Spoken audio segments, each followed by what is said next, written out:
Hello friends, आप सभी लोग का स्वागत है आपके एम्बिशन करियर एकेडमी में। आज हम लेकर आए हैं आपके लिए प्राचीन इतिहास से जो है कि सामान्य लुसेंट के वस्तुनिष्ठ प्रश्न यानी एमसीक्यू को हम कवर करेंगे। और आज का हमारा चैप्टर का नाम होगा मौर्य काल के बारे में। तो चलिए फटाफट अपने क्वेश्चन की तरफ बढ़ते हैं। क्वेश्चन पढ़ने से पहले एक चीज़ देख लीजिए, इसके बाद हम विज्ञान के सेशन को जो है कि स्टार्ट करेंगे। ठीक है, विज्ञान के सेशन को थोड़ा सा कलर को हम छोटा कर लेते हैं, पेन को। ठीक है, अब सही हो गया, अभी थोड़ा सा मोटा ही है। ठीक है, अब सही है। चलिए, इसके बाद हम जो है कि सेशन चालू करेंगे। ठीक है, साइंस के। ठीक है, इसके बाद जो है कि प्राचीन इतिहास जो ही खत्म होगा तो ही हम जो है कि विज्ञान के क्वेश्चन को चालू करेंगे। ठीक है, पहला क्वेश्चन यहाँ पर देखिए, चाणक्य का अन्य नाम क्या था? तो चाणक्य का अन्य नाम जो है कि विष्णुगुप्त था। नेक्स्ट क्वेश्चन देखेंगे, निम्नलिखित में से किसकी तुलना जो है कि मैकियावेली के प्रिंस से की जाती है? तो कौटिल्य और अर्थशास्त्र का जो है कि तुलना मैकियावेली के प्रिंस से की जाती है। ठीक है, ध्यान दीजिएगा। नेक्स्ट यहाँ पर दिया है, वह शासक कौन था जिसने राज सिंहासन पर बैठने के लिए अपने बड़े भाई सुसीम की हत्या कर दी थी? तो अशोक ने। ठीक है, ध्यान दीजिएगा। नेक्स्ट देखेंगे, निम्नलिखित में से सम्राट अशोक की वह पत्नी कौन थी जिसने उसको प्रभावित किया था? तो कारुवाकी। ठीक है, ध्यान दीजिएगा। नेक्स्ट यहाँ पर दिया हुआ है, अशोक ने अपने सभी अभिलेखों में एक रूपता से किस प्रकृति का प्रयोग किया है? तो मागधिक का प्रयोग किया है इन्होंने। नेक्स्ट क्वेश्चन यहाँ पर दिया हुआ है, बिंदुसार ने विद्रोहियों को कुचलने के लिए अशोक को कहाँ भेजा था? तो तक्षशिला भेजा था। ठीक है, ध्यान दीजिएगा। चलिए नेक्स्ट देखेंगे। चलिए नेक्स्ट क्वेश्चन दिया हुआ है, निम्नलिखित में से वह व्यक्ति कौन है जिसका नाम देवानंद प्रियदर्शी था? तो अशोक का नाम जो है कि देवानंद प्रियदर्शी था। ठीक है, ध्यान दीजिएगा। नेक्स्ट देखेंगे, निम्नलिखित में से प्राचीनतम राजवंश कौन है? तो प्राचीनतम राजवंश मौर्य है। चलिए नेक्स्ट देखेंगे, कौटिल्य चाणक्य किसका प्रधानमंत्री था? तो कौटिल्य चाणक्य जो है कि चंद्रगुप्त मौर्य का जो है कि प्रधानमंत्री हुआ करता था। नेक्स्ट देखेंगे, कलिंग विजय के उपरांत अशोक महान ने निम्नलिखित में से किस धर्म को अस्वीकार कर लिया था? तो बौद्ध धर्म को अस्वीकार किया था। ठीक है, ध्यान दीजिएगा। नेक्स्ट देखेंगे, चंद्रगुप्त के शासन विस्तार में किसने मुख्य रूप से मदद किया था? तो चाणक्य ने मदद किया था। नेक्स्ट देखेंगे, सांची किस काल व मूर्ति कला का निरूपण करता है? तो सांची जो है ये बौद्ध धर्मों के मूर्ति कला का निरूपण करता है। चलिए नेक्स्ट क्वेश्चन देखेंगे, प्राचीनतम भारत का वह प्रसिद्ध शासक जिसने अपने जीवन के अंतिम दिनों में जैन धर्म को अपनाया था? तो वो कौन थे? तो चंद्रगुप्त मौर्य थे, जो कि अपने अंतिम दिनों में इन्होंने जो है कि जैन धर्म को अपनाया था। नेक्स्ट देखेंगे, मौर्य साम्राज्य की स्थापना किसने किया था? मौर्य साम्राज्य की स्थापना चंद्रगुप्त मौर्य के द्वारा किया गया था। चलिए नेक्स्ट देखेंगे, मौर्य सम्राट में प्रचलित मुद्रा का नाम क्या है? तो मौर्य साम्राज्य में प्रचलित मुद्रा का नाम जो है कि पर्ण है। ठीक है, ध्यान दीजिएगा। नेक्स्ट देखेंगे, निम्नलिखित में से कौन मौर्य वंश का शासक नहीं है? तो अजातशत्रु जो है ये मौर्य शासक जो है कि नहीं है। चलिए नेक्स्ट क्वेश्चन देखेंगे, निम्नलिखित में से अशोक का उत्तराधिकारी कौन था? तो अशोक का उत्तराधिकारी जो कि कुणाल था। ठीक है, ध्यान दीजिएगा। चलिए नेक्स्ट देखेंगे, मुद्रा राक्षस का लेखक निम्न में से कौन है? तो मुद्रा राक्षस का लेखक जो है कि विशाख दत्त है। चलिए नेक्स्ट देखेंगे, विशाख दत्त के प्राचीन भारतीय नाटक मुद्रा राक्षस की विषय वस्तु क्या है? तो चंद्रगुप्त मौर्य के समय राज दरबार की दुर्भी संधियों के बारे में है। ठीक है, ध्यान दीजिएगा। नेक्स्ट है, मालवा गुजरात और महाराष्ट्र किस शासक ने पहली बार जीते थे? तो चंद्रगुप्त मौर्य ने जीता था। ठीक है, ध्यान दीजिएगा, मालवा गुजरात और महाराष्ट्र को। चलिए नेक्स्ट यहाँ पर दिया हुआ है, किसने सही गुणता उदारता और करुणा के त्रिविधि आकार पर राजवंश की स्थापना किया है? तो अशोक के द्वारा किया गया है। चलिए नेक्स्ट क्वेश्चन यहाँ पर दिया हुआ है, निम्नलिखित किस शहर में अशोक के अभिलेख नहीं है? तो पाटलिपुत्र में नहीं है।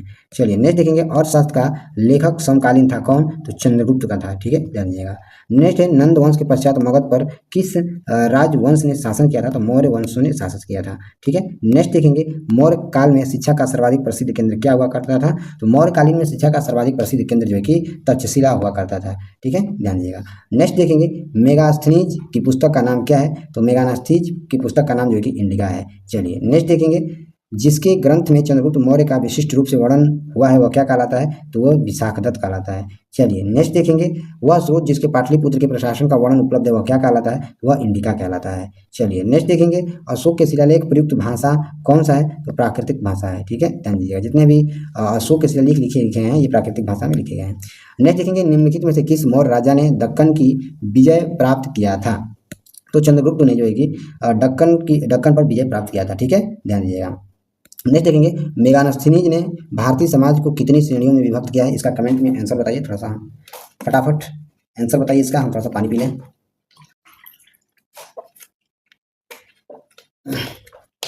चलिए यहाँ पर हमारा आंसर हो जाएगा कि मेगास्थनीज ने भारतीय समाज को 7 श्रेणियों में विभाजित किया गया था। ठीक है, नेक्स्ट देखेंगे, दिया हुआ है, कौटिल्य के और साथ में किस पहलू पर प्रकाश डाला गया है? तो राजनीतिक नीतियां पर जो है कि प्रकाश डाला गया है।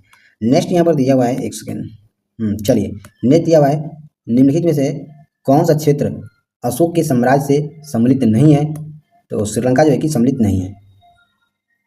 चलिए नेक्स्ट देखेंगे, पाटलिपुत्र को किस शासक ने सर्वप्रथम अपनी राजधानी बनाई थी? तो चंद्रगुप्त मौर्य ने बनाया था। चलिए नेक्स्ट देखेंगे, पाटलिपुत्र में स्थित चंद्रगुप्त का महल मुख्यतः बना था कहाँ पर?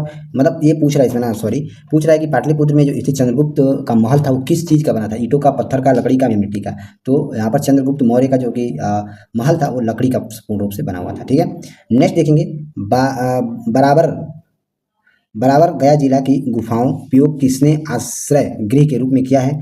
तो आजीवक ने किया है। ठीक है, ध्यान दीजिएगा। नेक्स्ट देखेंगे, किस अभिलेख से यह साबित होता है कि चंद्रगुप्त का प्रभाव पश्चिमी भारत तक फैला हुआ था? तो रुद्र दमन का जूनागढ़ अभिलेख में इसका साक्ष्य मिलता है। ठीक है, ध्यान दीजिएगा। नेक्स्ट देखेंगे, केवल वह स्तंभ जिसमें अशोक ने स्वयं को मगध का सम्राट बताया था तो वो भाब्रुक स्तंभ हो जाएगा। नेक्स्ट क्वेश्चन देखेंगे, सूची फर्स्ट को सूची सेकेंड से मिलान करना है। चलिए पहला हमारा दिया हुआ है सूची फर्स्ट मतलब कि क्या संबंधित हो जाएगा? तो साइड्रोकोट्टम से ये संबंधित हो जाएगा। ठीक है, दूसरा दिया है बिंदुसार, तो बिंदुसार जो है ये आमित घाट से संबंधित हो जाएगा। ठीक है, ध्यान दीजिएगा। उसके बाद नेक्स्ट दिया हुआ है अशोक, तो अशोक जो है कि प्रियदर्शी कहलाते थे। ठीक है, नेक्स्ट दिया है चाणक्य, तो चाणक्य जो है कि चाणक्य का दूसरा नाम जो है कि विष्णुगुप्त था। ठीक है, ध्यान दीजिएगा। तो यहाँ पर हमारा ऑप्शन नंबर सी सही हो जाएगा। नेक्स्ट क्वेश्चन देखेंगे, प्रथम भारतीय साम्राज्य स्थापित किया गया था कहाँ? तो चंद्रगुप्त मौर्य के द्वारा किया गया था। ठीक है, नेक्स्ट देखेंगे, उत्तरांचल उत्तराखंड में अशोक का एक शिलालेख स्थित है। कौन सा शिलालेख है? तो ये कालसी में जो है कि स्थित है। ठीक है, जो उत्तराखंड यानी उत्तराखंड में अशोक का एक शिलालेख स्थित है। ठीक है, कालसी में, उत्तराखंड के कालसी नाम का एक जगह है। ठीक है, ध्यान दीजिएगा। नेक्स्ट देखेंगे, सांची का स्तूप किसने बनवाया? तो अशोक ने बनाया था। चलिए नेक्स्ट देखेंगे, अशोक के शिलालेख को पढ़ने वाला प्रथम अंग्रेज कौन था? तो जेम्स पेंसेज था। नेक्स्ट देखेंगे, दिया हुआ है कलिंग युद्ध की विजय तथा क्षत्रियों का वर्णन अशोक के किस अभिलेख में हुआ है? तो अभिलेख 13 में किया गया है। चलिए नेक्स्ट देखेंगे, प्रसिद्ध यूनानी राजदूत मेगानासिस भारत में किसके दरबार में आए थे? तो चंद्रगुप्त मौर्य के दरबार में आए थे। नेक्स्ट देखेंगे, चंद्रगुप्त मौर्य ने सेल्यूकस को कब पराजित किया था? तो 305 में पराजित किया था। ठीक है, ध्यान दीजिएगा। नेक्स्ट देखेंगे, निम्नलिखित में से कौन सा राजा प्राय जनता के संपर्क में रहता था? तो अशोक। ठीक है, ध्यान दीजिएगा। नेक्स्ट देखेंगे, अशोक ने 261 ईसा पूर्व में कलिंग को जीतने के बाद क्या किया? उन्होंने भारी रक्तपाल देकर युद्ध की नीतियों को सदा के लिए त्याग दिया था। ठीक है, ध्यान दीजिएगा। नेक्स्ट देखेंगे, अशोक के अधिकांश अभिलेख किस भाषा व लिपि में है? तो प्राकृतिक व ब्राह्मी लिपि में है। नेक्स्ट देखेंगे, दिया है किस ग्रंथ में चंद्रगुप्त मौर्य के लिए वृषणल निम्नकुल शब्द का प्रयोग किया गया है? तो मुद्रा राक्षस का प्रयोग किया गया है। नेक्स्ट देखेंगे, दिया हुआ है यहाँ पर मौर्य नरेश के बारे में निम्नलिखित में से कौन सा कथन सही है? उन्हें विकास किया गया था। तो यहाँ पर हमारा आंसर हो जाएगा पहला और तीसरा। पहला दिया है कि सांस्कृतिक कला व साहित्य, दूसरा हमारा यहाँ पर नहीं सही होगा, प्रांतीय विभाजन सही हो जाएगा, उसके बाद हिंदुकुश तक साम्राज्य सही हो जाएगा। ठीक है, नेक्स्ट क्वेश्चन दिया है अशोक ने कलिंग को मौर्य साम्राज्य में जोड़ लिया था। दूसरा कह रहा है कार्ल आर, कलिंग दक्षिण भारत और आने वाली स्थलीय एवं समुद्री मार्ग को नियंत्रित करता है। तो यहाँ पर ए और आर दोनों सही हैं तथा आर ए का सही व्याख्या करता है। ठीक है, ध्यान दीजिएगा। नेक्स्ट देखेंगे, अशोक ने जो शिलालेख संगम राज्य के बारे में हमें बताया था वो कौन सा था? तो दूसरा एवं 13वां जो है कि शिलालेख था। ठीक है, ध्यान दीजिएगा। चलिए नेक्स्ट देखेंगे, आर कह रहा है अशोक के राज देशों के अनुसार धार्मिक निष्ठा की अपेक्षा जनता के मध्य सामाजिक समरसता अधिक महत्वपूर्ण थी। आर कह रहा है कि उसने धर्म शमन के स्थान पर ममता के विचार का प्रसार किया था। तो यहाँ पर सही हो जाएगा, ए और आर दोनों ही सही है, आर ए का सही व्याख्या करता है। चलिए नेक्स्ट क्वेश्चन यहाँ पर दिया हुआ है, निम्नलिखित में से किस राज्य देश में अशोक के व्यक्तिगत नाम अशोक का उल्लेख मिलता है? तो मास्की में इसका उल्लेख मिलता है। श्रीनगर की स्थापना किस मौर्य शासक ने किया था? तो अशोक ने किया था। चलिए नेक्स्ट यहाँ पर सूची फर्स्ट को सूची सेकेंड से हमें मिलान करना है। यहाँ पर उत्तरापथ कौन है? तो उत्तरापथ जो है कि तक्षशिला हो जाएगा। चलिए दूसरा दिया है दक्षिणापथ, तो दक्षिणापथ जो है कि यहाँ पर सुवर्णगिरी हो जाएगा। ठीक है, स्वर्णगिरी हो जाएगा। तीसरा दिया है अवंती राष्ट्र, तो ये जो है कि उज्जैन से संबंधित हो जाएगा। प्राचीन पूर्व प्रदेश ये पाटलिपुत्र से संबंधित हो जाएगा। ठीक है, चलिए नेक्स्ट देखेंगे, किस ग्रंथ में शूद्रों के लिए आर्य शब्द का प्रयोग हुआ है? तो अर्थशास्त्र में हुआ है। चलिए नेक्स्ट देखेंगे, अशोक ने अपने राज्य अभिषेक के चौथे वर्ष में निग्रोध के प्रभाव से प्रभावित होकर किसे बौद्ध धर्म का दीक्षा लिया था? तो उपगुप्त ने लिया था। ठीक है, ध्यान दीजिएगा। नेक्स्ट देखेंगे, किसने पाटलिपुत्र को पोलीब्रोथा कहा था? तो मेगास्थनीज ने कहा था। नेक्स्ट देखेंगे, मौर्य काल में एग्रोनोमाई किसे कहा जाता है? तो मौर्य काल में एग्रोनोमाई जो है कि सड़क निर्माण अधिकारी को कहा जाता था। नेक्स्ट देखेंगे, मौर्य काल में गुप्तचरों का क्या कहा जाता था? तो गूढ़ पुरुष कहा जाता था। नेक्स्ट देखेंगे, किस श्रीलंकाई शासक ने अपने आप मौर्य सम्राट अशोक के आदेश के अनुरूप अनुरूप जो है कि ढालने की कोशिश की थी, तो तीस्ता ने किया था। चलिए नेक्स्ट क्वेश्चन देखेंगे, जिस जैन ग्रंथ में चंद्रगुप्त मौर्य के जैन धर्म अपनाने का उल्लेख मिलता है वो क्या मिलता है, तो परिशिष्ट पर्वत पर मिलता है। चलिए नेक्स्ट देखेंगे, किस महीनों से मौर्य का राजकोषीय वर्ष आरंभ होता है और उन्हें शामिल किया गया है, तो आषाढ़ जुलाई में किया गया है। चलिए नेक्स्ट देखेंगे, अशोक के बारे में जानने के लिए महत्वपूर्ण स्रोत क्या है, तो शिलालेख है। ठीक है, ध्यान दीजिएगा। नेक्स्ट यहाँ पर दिया है, अशोक के काल में कौन सी लिपि दक्षिणी भारत में परिवर्तित हुई थी, तो ब्राह्मी लिपि हुई थी। नेक्स्ट यहाँ पर दिया हुआ है, अशोक का अभिलेख भारतीय उपमहाद्वीप के बारे में पाया गया निम्नलिखित में से किस देश में यह पाया गया है, तो यह अफगानिस्तान में पाया गया है। चलिए नेक्स्ट क्वेश्चन देखेंगे, अत्यंत पॉलिश किए गए एकास्मय अशोक स्तंभ जिस पांडु रंजित बालू कास्यम को एक टुकड़े में दक्षित। नेक्स्ट देखेंगे, भारतीय लिखने की कला नहीं जानते, यह किसकी उक्ति है, तो ये मेगास्थनीज की उक्ति है। नेक्स्ट देखेंगे, दिया हुआ है मौर्य सम्राट ने एक विदेशी राजा सीरिया के एंटियोकस प्रथम से अंजीर शराब और दार्शनिक को भारत भेजने का आग्रह किया था, कौन, तो बिंदुसार किया था। चलिए नेक्स्ट देखेंगे, अशोक द्वारा कलिंग पर चढ़ाई की जाने के लिए कौन सा सबसे महत्वपूर्ण स्रोत है, तो 13वां बृहद शिलालेख। नेक्स्ट देखेंगे, बिंदुसार की मृत्यु के समय अशोक एक प्रांत का गवर्नर था, इस प्रांत की पहचान कर कौन हो जाएगा, तो उज्जैन हो जाएगा।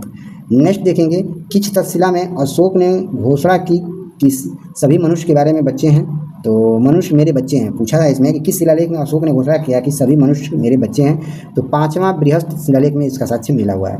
नेक्स्ट देखेंगे, कौन सी घोषणा युद्ध और हिंसा के प्रति अशोक के आंतरिक दुख को स्पष्ट करता है, तो कलिंग का पृथक शिलालेख। ठीक है, ध्यान दिएगा। नेक्स्ट यहाँ दिया है, किस शिलालेख में अशोक को यह घोषणा अंकित है कि किसी भी समय चाहे वो खाता हूँ या रानी के साथ विश्राम करता हूँ या मैं अपने अंतःशाला में रहूँ, मैं जहाँ भी रहूँ मेरे महानतम मुझे सार्वजनिक कार्य के लिए संपर्क कर सकते हैं। ये 6वें शिलालेख में इसका उल्लेख मिला हुआ है। ठीक है, नेक्स्ट देखेंगे, निम्नलिखित में से कौन अवरोही क्रम में जिला स्तर के अधिकारियों का नाम बताता है, तो प्रादेशिक राजूक युक्त होता है इसमें सर। नेक्स्ट है विशिष्ट, क्या है, तो विशिष्ट एक प्रकार का बिगारी है। नेक्स्ट देखेंगे, अत्यंत पॉलिश किए गए एकास्मय अशोक स्तंभ पांडु रंजित बलुकासम के एक टुकड़े में दक्षित किए गए हैं, उस धारण कहाँ खदानों से निकला है, तो मिर्जापुर के समीप चुनार से निकला है। ठीक है, चलिए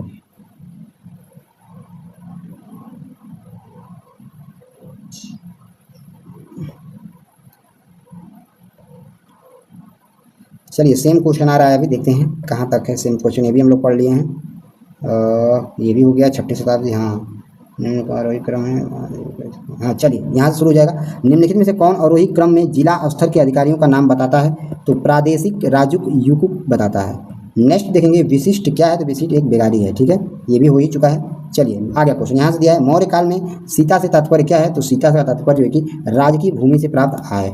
चलिए नेक्स्ट देखेंगे, निम्नलिखित मौर्य काल का सबसे अच्छा नमूना कौन सा है, तो स्तंभ हो जाएगा। चलिए नेक्स्ट है, कहाँ से प्राप्त अभिलेखों में मौर्य काल के अकाल सूखा जैसे देवी प्रकोप के समय राज्य द्वारा राहत कार्य निकाले जाने का विवरण मिलता है, तो ये महास्थान बांग्लादेश सोहा गौरा से जो है कि इसका साक्ष्य मिलता है। ठीक है, नेक्स्ट देखेंगे, अशोक ने श्रीलंका में बौद्ध धर्म का प्रचार हेतु किसने भेजा था, तो यहाँ पर महेंद्र और सुमित्रा को भेजा था अशोक ने प्रचार के लिए, बौद्ध का जो प्रचार करने के लिए और विकास करने के लिए। चलिए नेक्स्ट है, अशोक के मन सेहरा पाकिस्तान एवं सहयाजगढ़ी पाकिस्तान से प्राप्त बृहस्पति शिलालेख में कौन सी लिपि का प्रयोग किया गया है, तो खरोष्ठी लिपि का प्रयोग किया गया है। नेक्स्ट देखेंगे, कहाँ से अशोक के द्विभाषी ग्रीक और अर्माइन अभिलेख प्राप्त हुआ है, तो आंसर हो जाएगा शेर ए कुनार कंधार से प्राप्त हुआ है।